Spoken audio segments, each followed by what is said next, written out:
Excel में आज अपन बात करने वाले हैं फाइनेंशियल फार्मूलाज की। इससे पहले अपन ने बहुत सारे फार्मूले पढ़ लिए हैं, मैथमेटिक्स फार्मूले, स्टैटिकल फार्मूले वगैरह।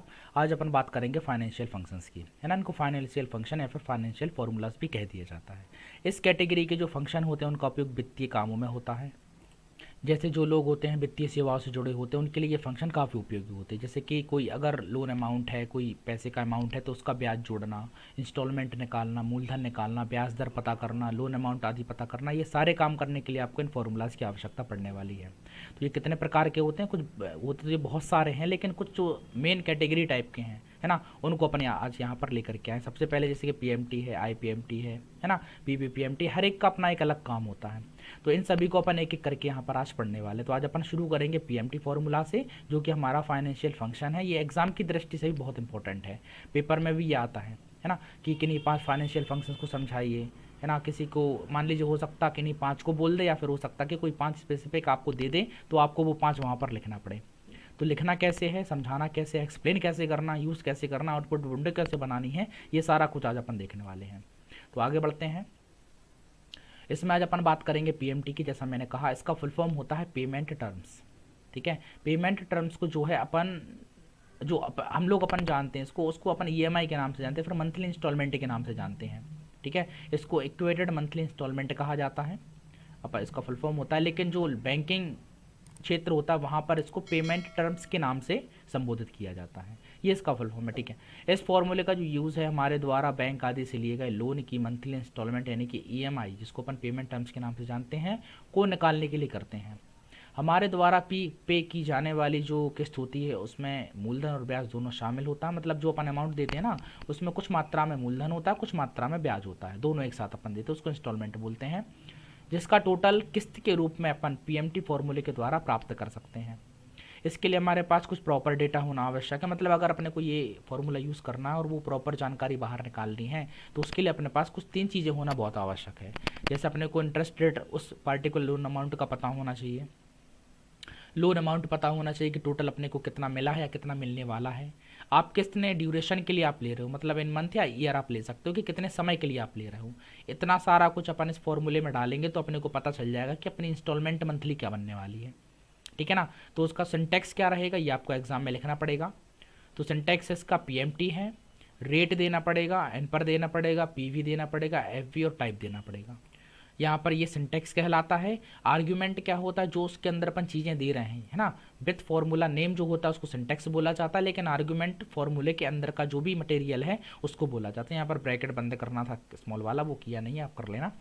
इसमें जैसे कि आर्ग्यूमेंट क्या कहलाएगा कि रेट क्या है वो आपको देना पड़ेगी, एन पर देना पड़ेगा, पीवी देना पड़ेगा, एफबी और टाइप आपको देना पड़ेगा, ठीक है। एक चीज़ का आपको विशेष ध्यान रखना है, जिन भी वैल्यूज़ के अंदर ये जो बड़ा कोष्टक है जिसको अपन कैपिटल ब्रैकेट के नाम से जानते हैं, अगर ये लगा हुआ है तो वो देने की आवश्यकता नहीं है, वो ऑप्शनल होता है। लेकिन जिनके आजू बाजू ये नहीं लगा है, मतलब ये आपको भरना ही पड़ेगा, ये देना ही पड़ेगा, तभी आपका फॉर्मूला काम करेगा, ठीक है। तो ये आर्ग्यूमेंट कहता क्या है ये अपन देख लेते हैं कि रेट का मतलब होता है, इसमें अपन को इंस्टॉलमेंट इंटरेस्ट की जो रेट है वो देनी पड़ती है, और इसे 12 से डिवाइड कर देना पड़ता है, क्योंकि जो इंटरेस्ट रेट होती है वो वार्षिक होती है, मतलब पर एनम होती है ना, पर एनम होती है। तो अपने को तो देखो हर महीने वो देना इंस्टॉलमेंट, है ना, तो उस इंस्टॉलमेंट में इंटरेस्ट भी इंक्लूड होगा। तो यहाँ पूरा अपन साल का ना निकाल के 12 महीने का या फिर जो भी आप टाइम पीरियड दे रहे हैं उसका अपन अलग अलग निकाल सकते हैं। तो यहाँ पर आपको डिवाइड करना ही पड़ेगा 12 से, किसको, रेट को, जो भी आप रेट मिल रहा है, जैसे 8% है, 10%, 12%, 15%, जो भी है, ठीक है ना। इसीलिए इसको 12 से डिवाइड करना होता है। एन पर का मतलब होता है नंबर ऑफ पीरियड, मतलब इसमें हमने लोन कितने महीने के लिए लिया है यह आपको बताना पड़ता है। तो अगर ईयर में है तो उसको महीने में कन्वर्ट करना पड़ेगा, तो उसके लिए भी आप कर सकते हो। जैसे आप 2 साल के लिए ले रहे हो तो आप उसको इंटू 12 कर देना, तो 24 महीने आपके निकल आएंगे। तो क्योंकि अपन इंस्टॉलमेंट महीने में देते हैं इसलिए अपन को ये करना पड़ेगा। फिर पीवी में आपको देना पड़ेगा प्रेजेंट वैल्यू, जिसको अपन लोन अमाउंट के नाम से जानते हैं, वो और फाइनेंशियल लैंग्वेज में इसको प्रिंसिपल वैल्यू या फिर प्रेजेंट वैल्यू कहा जाता है, ठीक है ना। लेकिन अपन इसको जो है लोन वैल्यू कहते हैं। इसमें हमें जो भी लोन अमाउंट प्राप्त हुआ है वह बताना होता है, और पीवी देने से पहले अपने को माइनस का चिन्ह लगाना जरूरी होता है, क्योंकि इंस्टॉलमेंट के द्वारा जो हम लोन अमाउंट पे करते जाते हैं वह घटता जाता है। इसलिए जब भी अपन क्या लगाएंगे, पीवी लगाएंगे, तो उससे पहले माइनस का साइन लगाना जरूरी है, तभी जाके अपने को जो अपना जो इंस्टॉलमेंट अमाउंट है ना वो प्लस में प्रदर्शित किया जाएगा, नहीं तो वो उसको माइनस में दर्शाएगा। तो माइनस माइनस प्लस होता है, तो ये करने के लिए आपने यहाँ पर जो है माइनस का साइन लगाना पड़ेगा। इतनी प्रोसेस कर लेने के बाद आपका जो रिजल्ट है वो आपको मिल जाएगा। तो चलते हैं अपन अपनी एक्सेल विंडो के ऊपर और देखते हैं इस फॉर्मूले को यूज़ कैसे करना है। ठीक है ना, ध्यान से ये आप पढ़ लीजिएगा पहले, इसके बाद आप प्रैक्टिकल करेंगे तो आपको बहुत आसानी से बनेगा। ठीक है, ये देखिए पीएमटी फॉर्मूले के लिए हमारे पास जो चीज़ें होनी चाहिए थी मिनिमम वो हमारे पास है। जैसे कि रेट हमारे पास है जिसको अपन रेट ऑफ इंटरेस्ट कहते हैं, 9% है और ये वार्षिक होती है ना, एक साल के हिसाब से लगती है, वार्षिक लगती है, पर एनम लगती है। एन पर होता है जिसको अपन नंबर ऑफ पीरियड के नाम से जानते हैं कि आप जो लोन ले रहे हैं वो कितने टाइम के लिए ले रहे हैं। तो ये हमने 2 साल का लिया हुआ है, जैसे मान लीजिए ये आपका जो है 24 महीने के लिए है। ठीक है, और पी भी होता है जिसको अपन प्रिंसिपल वैल्यू कहते हैं, प्रेजेंट वैल्यू, फिर लोन अमाउंट अपन कहते हैं। तो ये हमारा मान लीजिए 5 लाख का है। तो हमारा मंथली इंस्टॉलमेंट क्या बनेगा, कैसे बनेगा, ये देखने के लिए अपने को पीएमटी फॉर्मूला लगाना है। तो इज इक्वल टू पीएमटी।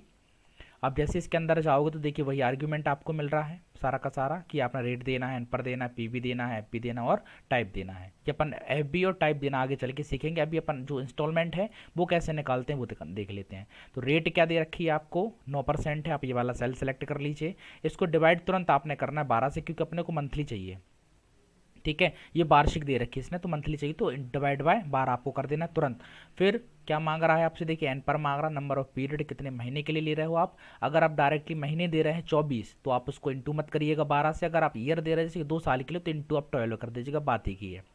इतना करने के बाद आपने फिर से कॉमा देना, फिर पीवी आपसे मांग रहा है। मैंने आपसे कहा था पीवी देने से पहले आपको माइनस का साइन लगाना, फिर पीवी वाला जो सेल है वो आपको सेलेक्ट कर देना है।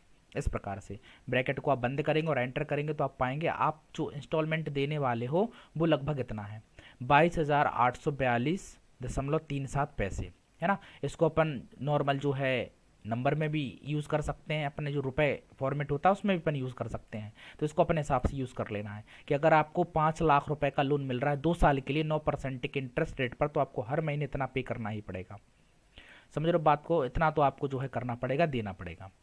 ठीक है, तो ये आप ऐसे निकाल सकते हो। और क्या कर सकते हैं अपन इसमें, जैसे मान लीजिए अपना लोन अमाउंट अब बदल रहा है, अपना कुछ भी बदल जाए तो ये जो इंस्टॉलमेंट है आपकी आपको तुरंत दिखना शुरू हो जाएगा।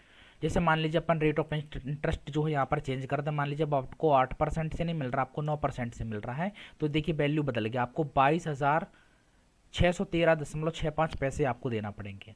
मान लीजिए आपने टाइम ड्यूरेशन बोल दिया कि नहीं हम जल्दी आपका पे कर देंगे, 12 महीने में आपको दे देंगे, तो फिर आपका जो इंस्टॉलमेंट होगा वो कुछ और होगा। ये देखिए, अगर आप कह रहे हैं कि नहीं हमको इतना मत दीजिए, आप इसको थोड़ा कम कर दीजिए, तो आपने जैसे 4 लाख किया है ना, तो जो अमाउंट आपका बनेगा पीएमटी का वो ये बनेगा। तो इस प्रकार से आप जो है इसको यूज़ कर सकते हैं। किसी भी प्रकार का आप यहाँ पर चेंजेस करेंगे आपका इंस्टॉलमेंट परिवर्तित होगा। ठीक है ना, ये कुछ भी हो सकता है, ये भी कुछ हो सकता है, ये भी कुछ भी हो सकता है, कोई फर्क नहीं पड़ता। ठीक है, अगली क्लास में अपन बात करेंगे अगले फॉर्मूले की जो है अपना आईपीएमटी, जिससे हम अपनी इस इंस्टॉलमेंट के अंदर जो भी हम अपना इंटरेस्ट पे कर रहे हैं, ब्याज उसमें हम दे रहे हैं इंस्टॉलमेंट के रूप में, वो कितना दे रहा है वो हम निकालना सीखेंगे, है ना। तो वो अपन कल देखेंगे। चलिए मिलते हैं अगली क्लास में, तब तक के लिए जय हिंद, जय भारत।